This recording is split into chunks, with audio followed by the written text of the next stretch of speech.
Olá, queridos amigos inscritos e membros do canal Spook House Assombrades. Tio Spook aqui novamente para continuarmos a nossa playlist, respondendo a los scribes, trazendo dúvidas referente aos vídeos publicados no canal. Lembrando, não são questões pessoais, de cunho pessoal. Ah, Tio Spook, eu vi um unicórnio passando em casa. Ai, será que é verdade? Não sei, não sou vidente. Ah, Tio Spook, o que aconteceu comigo em 1922? Eu não sei, não sou vidente. Sabe? Então vamos colocar o pé no chão. Por isso que a gente sempre busca atender as questões relacionadas aos vídeos. A gente não tem essa capacidade de trabalhar com a vidência e ficar especulando sobre a vida das pessoas. Mas vamos lá, Rodolfo Gripe! E nessa fase, rapaz, não pode ter esse sobrenome nessa época, tá louco? Rapaz, daqui a pouco você vai chamar Rodolfo Coronius. Rodolfo Ochim Gripe. Olá, senhor Spook, equipe. Equipe? Que equipe? Sou eu, a Dani e a Lilo. Só. Como vão? Espero que bonitos cheirosos.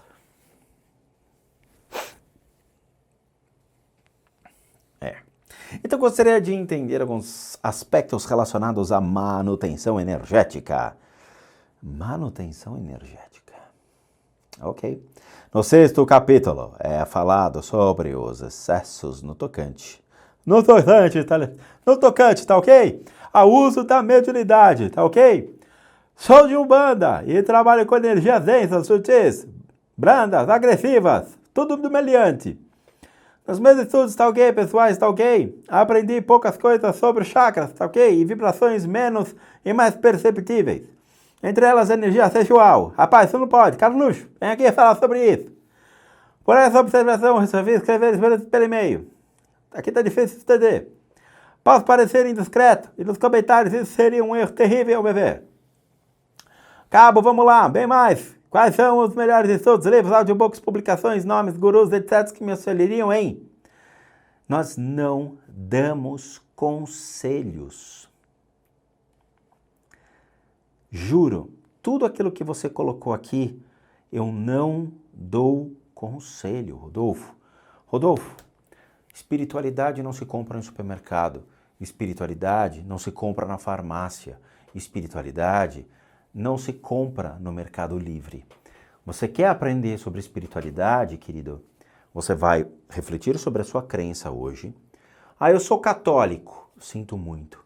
Dentro dos dogmas da igreja, você tem princípios que você vai seguir. A Bíblia, a leitura da Bíblia, as práticas, as missas, você vai ali fazer a comunhão, o que for. O comungar, né, que eles fazem. Sinto muito. Se você quer seguir isso dentro da Umbanda, também não funciona. Você tem que abrir mão da sua crença e ir buscar as religiões do mundo que trazem aquilo que você procura. Não são audiobooks, não são livros, não são essas percepções que você acha que você vai ter. Toda a leitura de bioenergia, energia, práticas desse tipo estão inseridas em contextos de religião. Você vai ter que abrir mão da Umbanda, como eu fiz. Eu fui umbandista por 10 anos, percebi a enorme dificuldade de evoluir dentro da Umbanda, uma vez que os ensinamentos limitam-se realmente àquilo que nós vemos.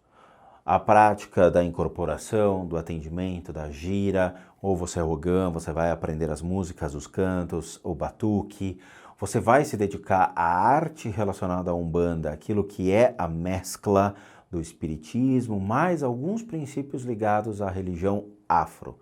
Ponto, acabou. Ah, eu quero aprender bioenergia. Isso não tem nada a ver dentro do contexto de Umbanda. Eu sinto muito, bioenergia está ligada a culturas chinesas, orientais. A Umbanda não é oriental. A Umbanda nasceu no Centro Espírita em Niterói, no Rio de Janeiro, acabou. Aí você mescla, trazendo esses elementos junto a conceitos afro para criar um ambiente, até mesmo dentro com imagens cristãs, né? Porque tem centros de Umbanda que tem imagem de Cristo. Tá bom? Então você cria uma mescla entre o espiritismo com as 7 linhas da Umbanda criadas para a Umbanda. De novo, você não pode fazer uma apropriação cultural como Kardec fez. Você não pode pegar ensinamentos de outras crenças, jogar para dentro da Umbanda para criar uma uniformidade ali dentro. Você quer aprender outras religiões, você vai abrir mão da sua e vai estudar outras crenças. Eu deixei, depois de 10 anos, abrir mão da Umbanda, fui atrás de outras crenças que pudessem me dar aquilo que eu queria. O aprendizado, o entendimento, outra visão sobre a espiritualidade. E eu consegui. Me dediquei aos estudos, mais de 15 anos ao longo desses estudos, e me tornei aquilo que eu sou hoje. Então eu sinto muito, cara, espiritualidade não é prostituída. Rodolfo, pegar, fazer a agregação cultural, a agregação religiosa, para depois jogar tudo dentro da Umbanda, isso é um crime. Eu sinto muito. A Umbanda possui seus fundamentos, a Umbanda possui suas práticas, a Umbanda possui suas formas de trabalhar, utilizando-se muitas vezes de elementos naturais. Seja um charuto para fazer sua defumação, seja o cigarro de palha, seja plantas, ervas, banhos, as oferendas que as pessoas fazem ou o que for. Isso está intrinsecamente ligado à prática da Umbanda. Se você quiser agregar esses elementos, você está cometendo um crime, porque você está pegando conhecimentos de uma outra crença, prostituindo, aplicando em uma outra religião. Isso não pode ser feito. Você não pode unificar o judaísmo com o cristianismo. Você não pode. Os judeus nunca acreditaram que Cristo era o seu salvador. O cristianismo coloca Cristo como seu salvador. Aí vem os caras e unificam, dizendo, tá, eu estudo o judaísmo, mas eu quero que Cristo seja o meu salvador. Então eu crio uma nova fraternidade de Cristo judaico, não sei o quê. Os judeus falaram que Cristo não é. Quem é você para fazer isso? Você não é nada. Você não pode ir contra uma crença. Você não pode ir contra um povo, um ensinamento, o Velho Testamento. Você não pode. Mas as pessoas acham que podem desafiar as crenças, acham que podem mesclar essas crenças. Não podem. Elas existem há mais de 2.000 anos, 3.000 anos, 4.000 anos. Quando você hoje as vê, elas são diferentes uma das outras. É como se realmente você tivesse tirado completamente o óleo da água, separado completamente todas elas e mantidas elas hoje em sua natureza. O budismo é assim, o hinduísmo é assim, o shintoísmo é assim, os ritos afros são assim, os povos, ainda que cultuam as origens dos celtas, ainda são assim e assim vai. Você não pode fazer uma apropriação cultural só porque você quer. Não. Então, eu não dou conselhos e isso que você quer fazer é absolutamente contra tudo que eu acredito. E não vai ser feito. Eu não vou lhe dar nenhuma informação sobre isso. Você quer aprender sobre essas religiões, você pega a sua mochilinha, vá até o Oriente, aprenda com o budismo, aprenda com o hinduísmo, aprenda com os povos pré-védicos, aprenda com os védicos ou o que for. E aí sim, você predetermina aquilo que você acha que é factível para a sua verdade hoje. E você assume aquela religião como a sua verdade hoje. Pode ser que daqui 10 anos você se torne uma outra coisa, mas hoje você vai assumir aquela religião, por respeito a ela e à prática daquilo que você vai seguir. É sério, gente, não prostituam as religiões. Weslima 159. Tá bom, né? Fazer o quê? Que o Spook, como a água do mar e a água com sal de cozinha, consegue de certo modo limpar as energias do nosso corpo. O suor, por ser salgado, pode ocasionar também na retirada dessas energias? Não é bem assim, né? Porque o suor, ele é uma secreção do seu corpo, porque ele elimina... O suor por si só, ele é um conjunto de secreções, né? Você também está colocando outras substâncias para fora. E essas substâncias para fora é porque o seu organismo está retirando o líquido que ficou às vezes intramuscular e está queimando a sua gordura. Bom, professores de educação física aí, pessoal que trabalha com essa parte, sabe mais do que eu. Mas vamos lá. A gente tem um vídeo específico sobre isso, ok, Wes? Onde a gente mostra realmente o que é o banho de água e sal. Aqui a gente tem uma crendice popular no Brasil que é tenebrosa. Ah, vai tomar banho de água e sal grosso. Sal grosso. Sal grosso. De onde veio isso? Benzedeiras? Pais de santo? Mães de santo? Quem disse que sal grosso ou sal é capaz de limpar as energias. Muito bem. Quando questionados os mestres do Oriente, os grandes mestres acupunturistas orientais, eles falaram, então, vamos sentar e vamos explicar um minuto. O que acontece sobre a ótica de realmente ver a veracidade dos fatos, testá-las e comprovar isso? O sal, dentro das diversas propriedades que ele possui, ele é um fantástico meio de absorver energias. Muito bem, qual foi a prova que levaram isso? Simples, pegaram uma banheira, colocaram um cara deitado, encheram de sal, água e perceberam que o sal, ele retirava muitas substâncias do corpo de um indivíduo e fazia com que esse indivíduo tinha até dificuldades de sair dessa banheira. O mesmo acontece dentro da água do mar. Quando você nada, você se sente tão exaurido, tão cansado, que muitas pessoas morrem afogadas porque não conseguem mais lutar contra a maré. Diferente de uma água de rio, que fica até mais fácil para você nadar, ou numa piscina olímpica. Porque o sal, ele puxa completamente retira facilmente os líquidos, ele faz com que muitas substâncias sejam expurgadas do seu organismo, tá?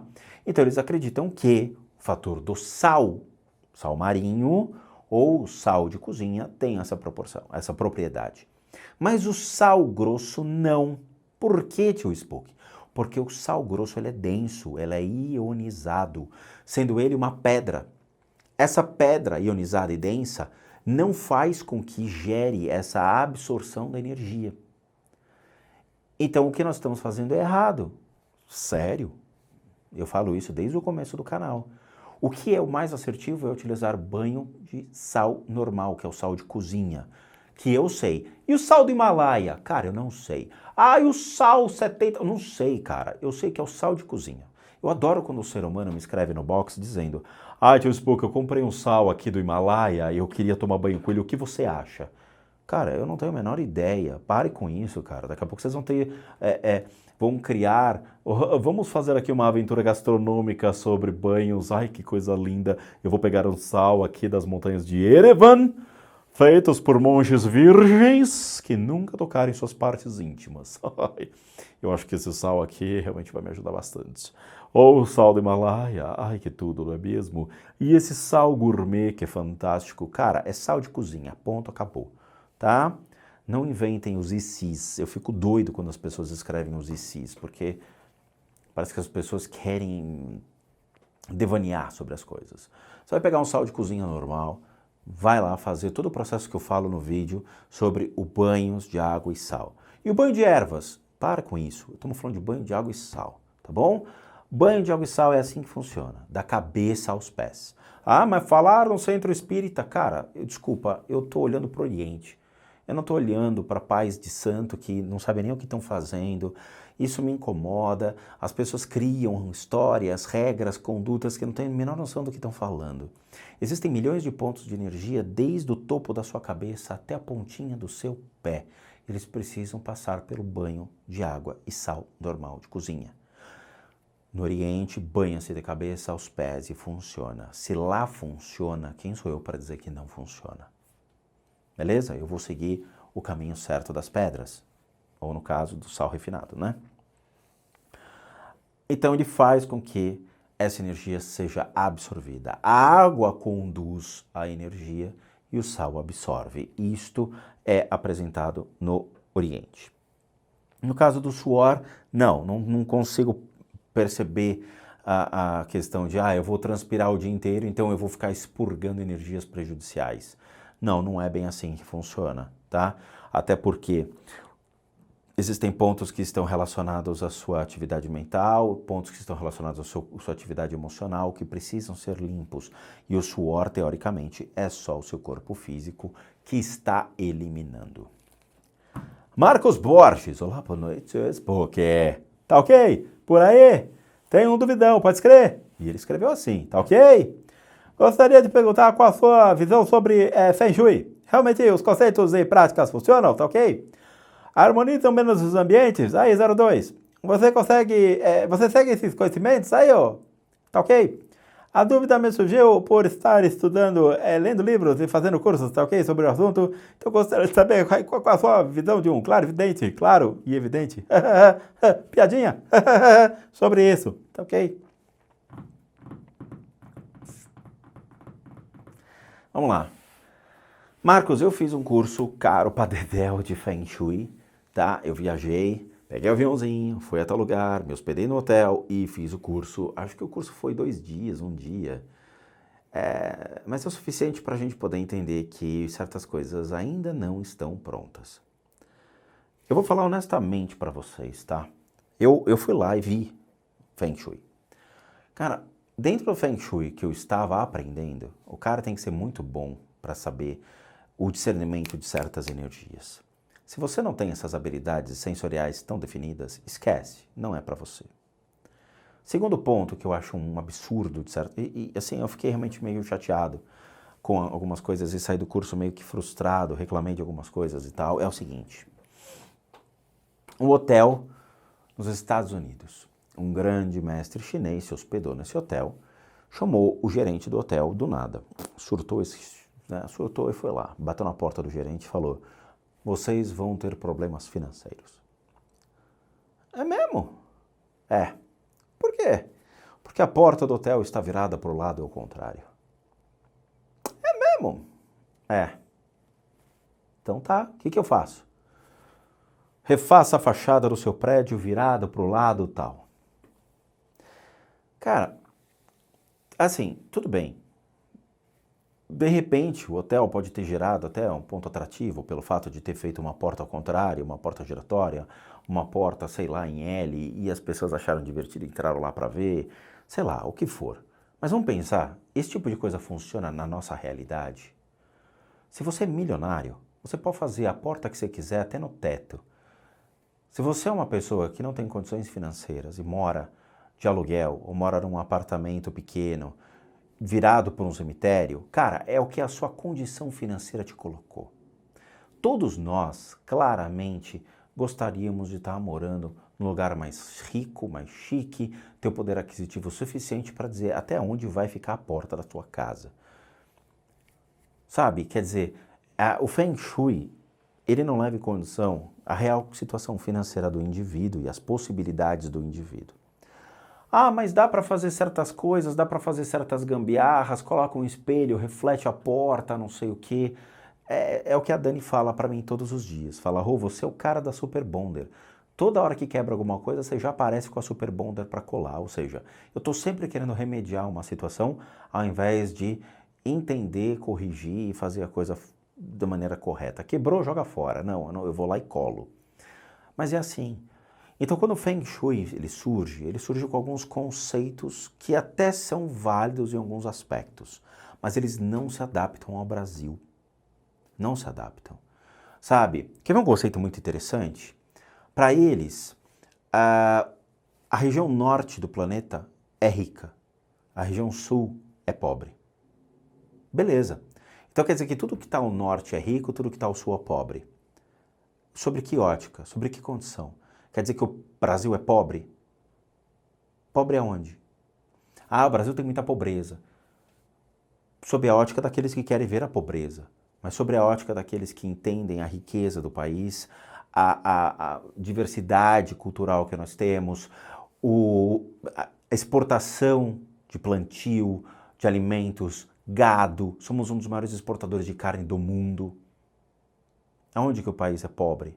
De novo, depende de quem vê. Sabe, quer dizer, a Austrália é pobre? Só porque está no hemisfério sul? Eu não vejo a Austrália pobre. Ao contrário. A África é pobre? Depende. Tem lugares que não são pobres. Tem lugares que são extremamente ricos. A África do Sul é muito evoluída. Tá? Eu, por exemplo, conheci pessoas de Angola que tinham formação acadêmica de Harvard. Harvard. As pessoas usavam ouro, puro ouro, no corpo, de 24 quilates. Eu olhava e falava, cara, de onde vocês são? De Angola. Desculpa, eu sou um idiota. Sabe, quer dizer, fizeram a formação acadêmica em Harvard. Então, assim, de novo, eu falo, o Feng Shui tem coisas interessantes, mas também tem coisas que a gente precisa tomar muito cuidado. não é cabível nos dias de hoje, para o poder aquisitivo que nós temos, fazer um processo de intervenção em nossas casas. Então, eu vou corrigir uma porta, eu vou fazer tal coisa, eu vou fazer aquilo. Você não consegue, porque você não tem recursos financeiros.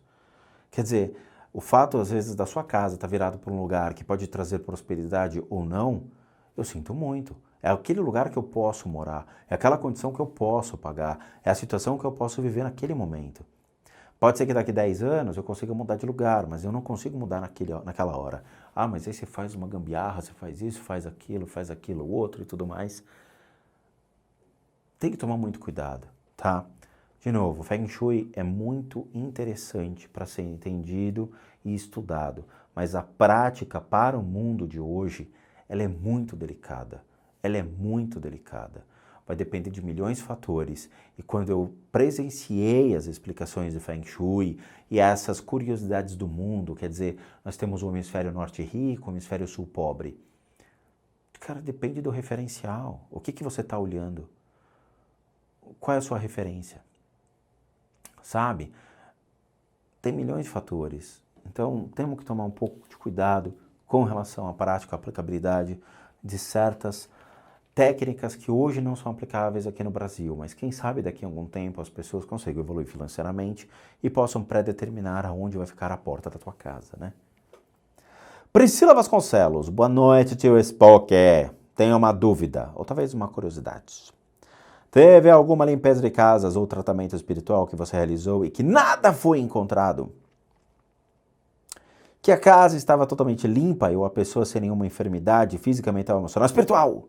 Sou inscrita recente em seu canal e já sou viciado em seus vídeos.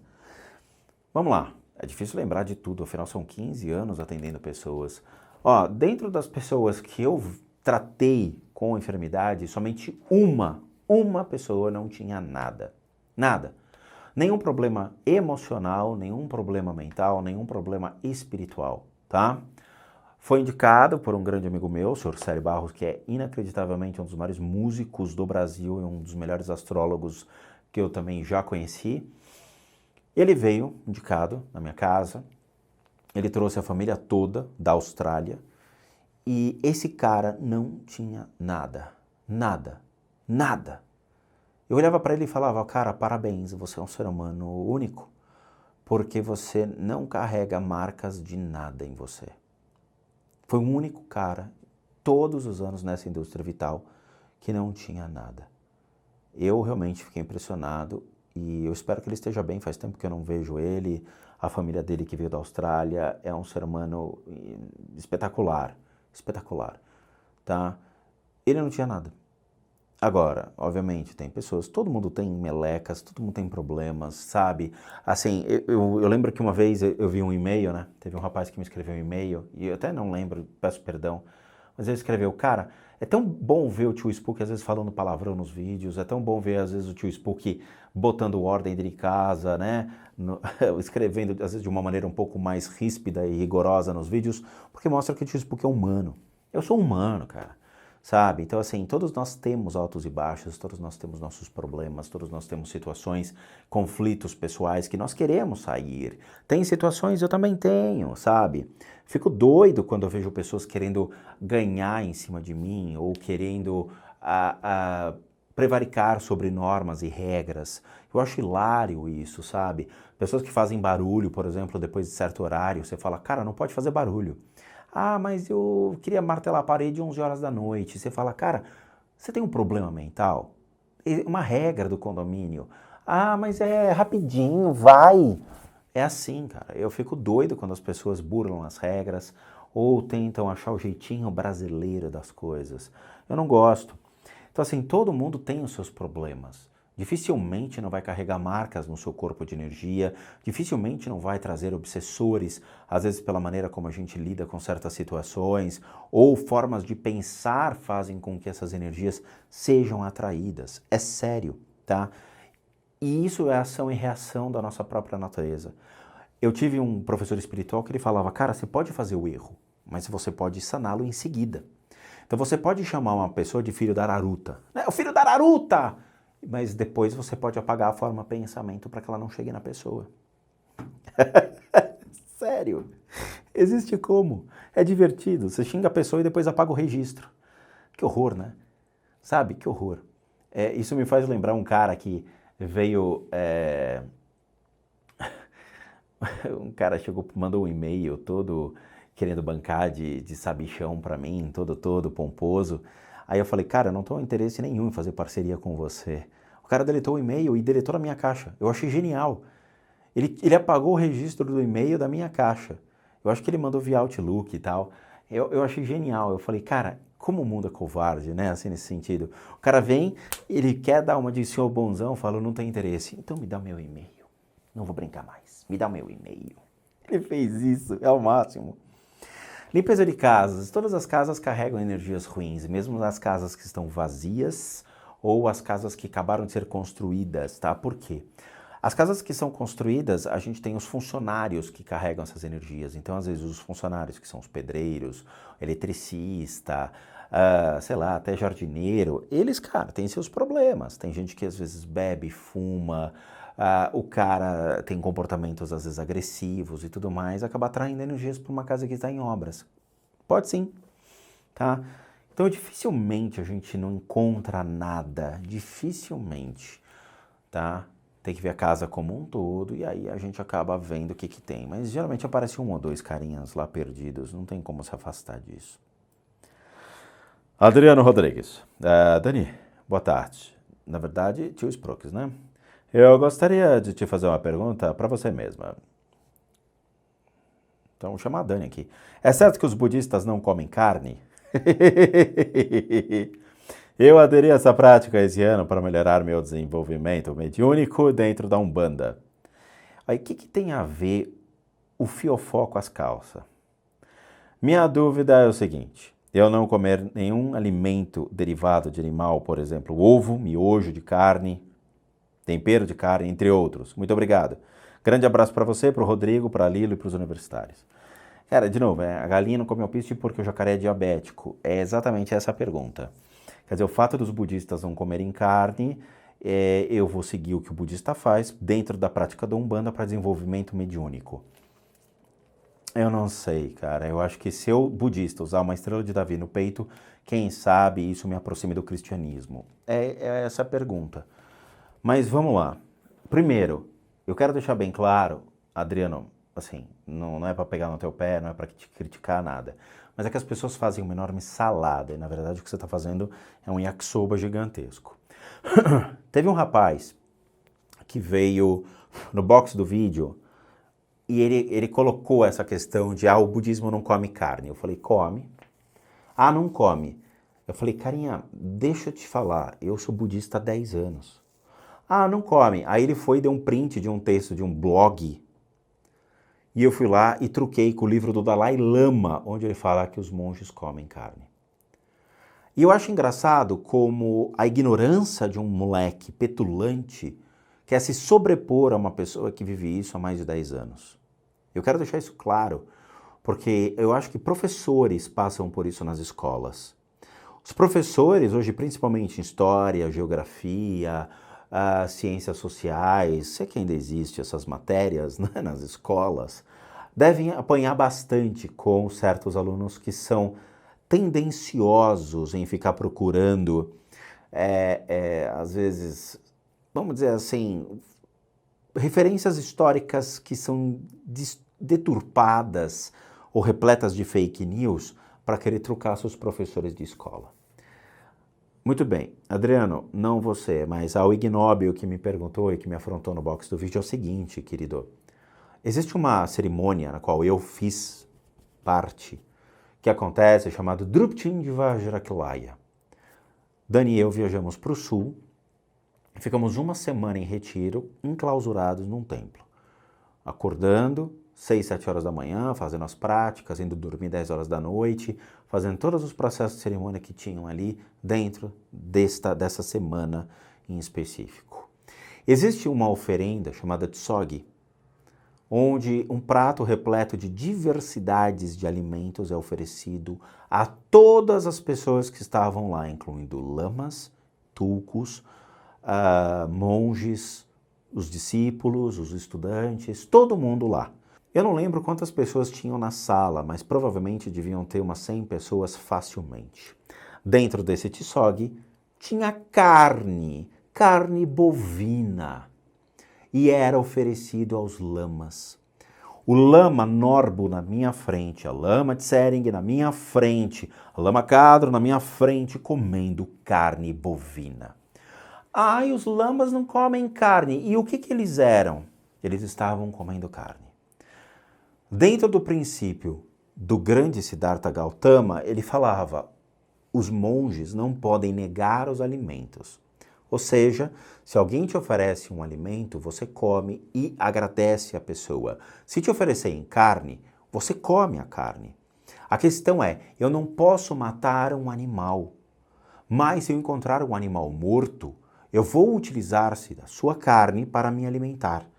Da mesma maneira que dentro de uma das histórias que nós colocamos no canal, dentro da playlist Transforme-se, que provavelmente esse menino ignóbil não viu, existe a oferenda que um monge faz do seu próprio corpo a um grupo de onças, eu acho que era onça, tigres, que estavam morrendo de fome. Ele vai e oferece seu braço para alimentar os tigres que estavam com fome. Então, os monges podem sim comer carne. Podem, eu vi na minha frente. Eu, obviamente, não comi o tsogi. Por quê? Porque eu sou alérgico à carne. Então eu não comi.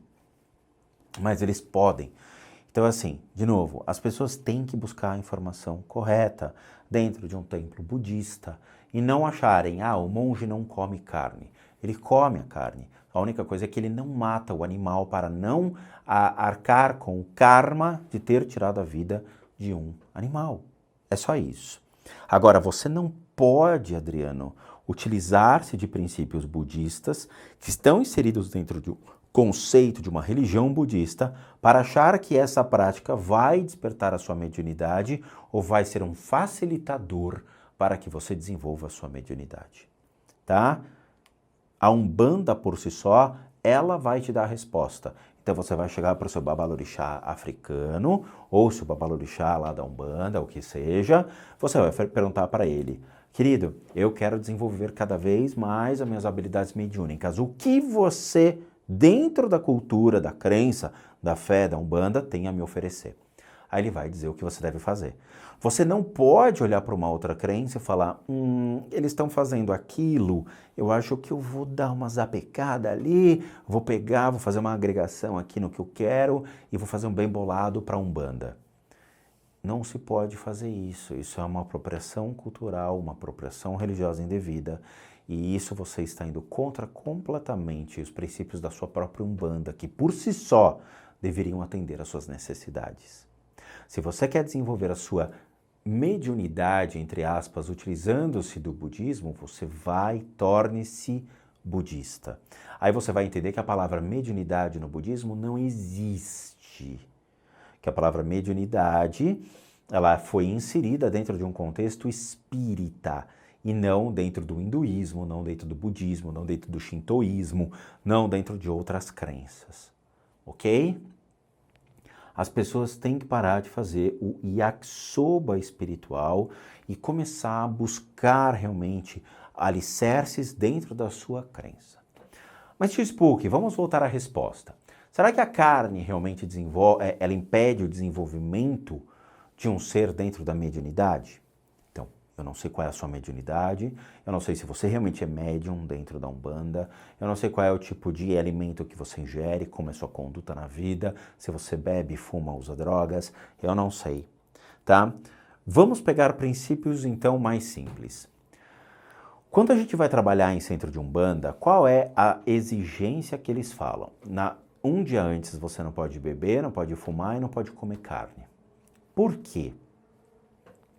Porque, primeiro, esse tipo de energia fica no seu corpo de energia. Então você foi lá, bebeu, o seu corpo ele fica fragilizado. Não só o corpo físico, que obviamente sofre por meio desta substância, dessa droga, né? Porque o álcool é uma droga.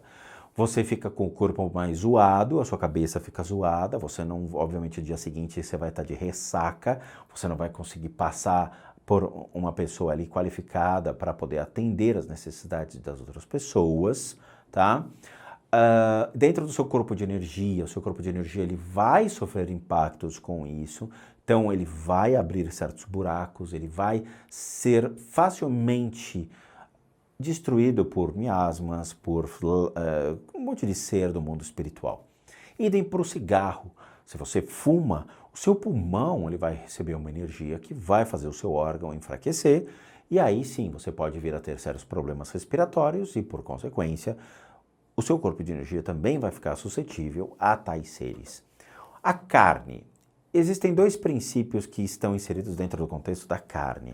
O primeiro princípio, o fato de você consumir qualquer substância animal, acredita-se que antigamente, os povos mais antigos, eles acreditavam que o ato de consumir substâncias que são derivados de animais fazem com que o seu organismo ele carregue uma energia muito mais instintiva. Sabe quando um leão acaba atacando, sei lá, uma zebra e ele come a zebra? Aquele instinto instintivo, ele é prejudicial à evolução da espiritualidade, tá? Então o que acontece? Parece que você ainda fica preso aos seus instintos mais primitivos e isso daí não é legal. Então esse é um princípio de uma crença. Segundo, o fato de você comer uma carne, ela é dificílima de ser digerida. Muitas vezes, uma carne pode levar até uma semana para ser digerida dentro do organismo de um ser humano. Pode levar 2, 3 dias facilmente para ser digerida na sua totalidade, dependendo daquilo que você comer.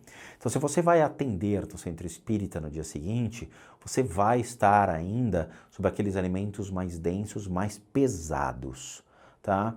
E aí pode te atrapalhar no fluxo de energia e levar você a ter sérios problemas para poder trabalhar e atuar com níveis elevados de entidades. Esses são os dois pontos de vista. Sobre ovo, manteiga, leite, cara, isso é com você. Ninguém aqui está pré-determinando regras mediante a sua alimentação. Eu adoro pizza, eu adoro comer umas barrinhas de chocolate de vez em quando, eu gosto. Faz parte da vida. Eu não vou privar a minha existência de comer uma Pizza Hut que eu adoro, sei lá, qualquer coisa. Eu não vou privar. Eu vou só me adequar à quantidade de comida que eu vou consumir e em que dia que eu vou consumir. Chega sexta, sábado e domingo. Domingo a gente vai na casa da mãe da Dani e a gente come. E aí? Ela faz um almoço, a gente fica lá junto com a família. É uma delícia. É o passatempo a gente poder degustar alguma coisa ali em meio a estar com outras pessoas.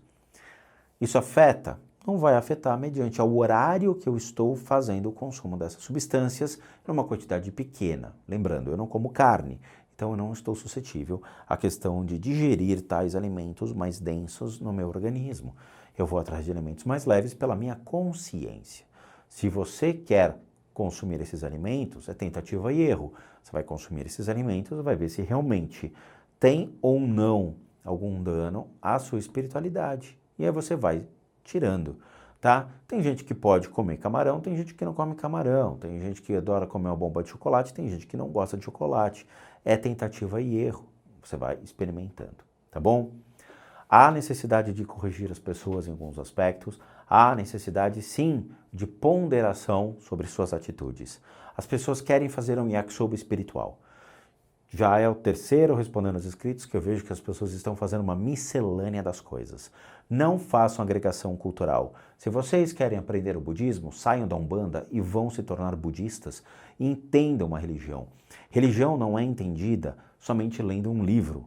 Você tem que vivenciá-la, você tem que experimentá-la, você tem que realmente estar inserida dentro desse contexto para daí sim ter a sua opinião sobre o que ela é, tecer comentários mediante a experiência de estar inserido naquele contexto. Eu trabalhei 10 anos na Umbanda, trabalhei em Centro Espírita Kardecista, eu tenho meu lugar de fala nesses lugares, eu sei exatamente o que acontece, sei a energia que está ali, sei quais são as 7 linhas, tá? Sei como é que se dá o processo de incorporação, sei como acontece dentro de um centro espírita. Eu vi e vivi aquilo. Depois de 10 anos, eu caí fora, agradeci, vi que não era para mim e fui seguir a minha vida. Fui atrás de outras religiões que pudessem me trazer uma verdade naquele momento que eu precisava de certas respostas. E é isso que as pessoas têm que aprender. Não adianta abrir a internet e sair pesquisando achando que aquilo vai trazer uma veracidade para vocês. A veracidade só vai ser alcançada mediante a sua experiência, os seus olhos e as suas percepções. De novo, olhem para baixo e vejam que sapato vocês estão calçando. É o de vocês ou é o do colega do lado que passou por tudo isso e simplesmente te conta uma história que você replica essa história por aí? Tenham a vivência, é importante vivenciar essas religiões, é importante ver qual é a verdade que elas nos trazem, ok? Cada religião tem uma verdade. Essa verdade, ela é predominantemente de um momento na sua vida.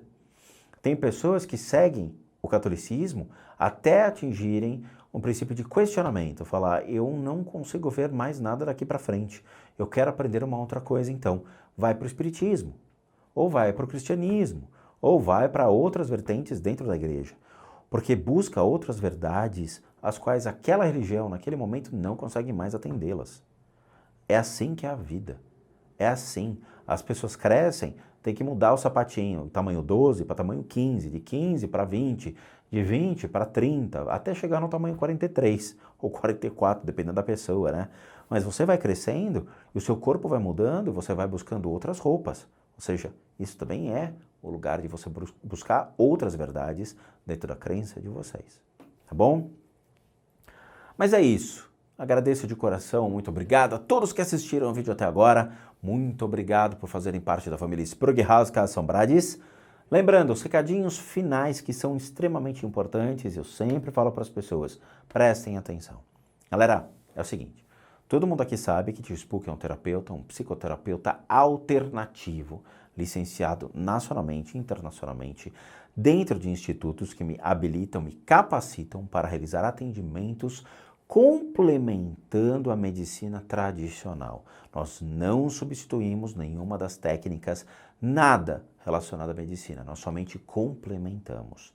E para aqueles que querem passar pelos tratamentos, as enfermidades físicas, emocionais, mentais, e aí sim, colocamos as questões espirituais e as limpezas de casa, como comprovado em 2 playlists, depoimento dos pacientes e a playlist de limpeza de casas, deve encaminhar um e-mail.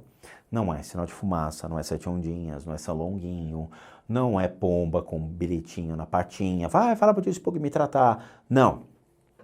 É somente um único endereço de e-mail, que é o limpezadecasas@gmail.com. limpezadecasas@gmail.com, tá bom?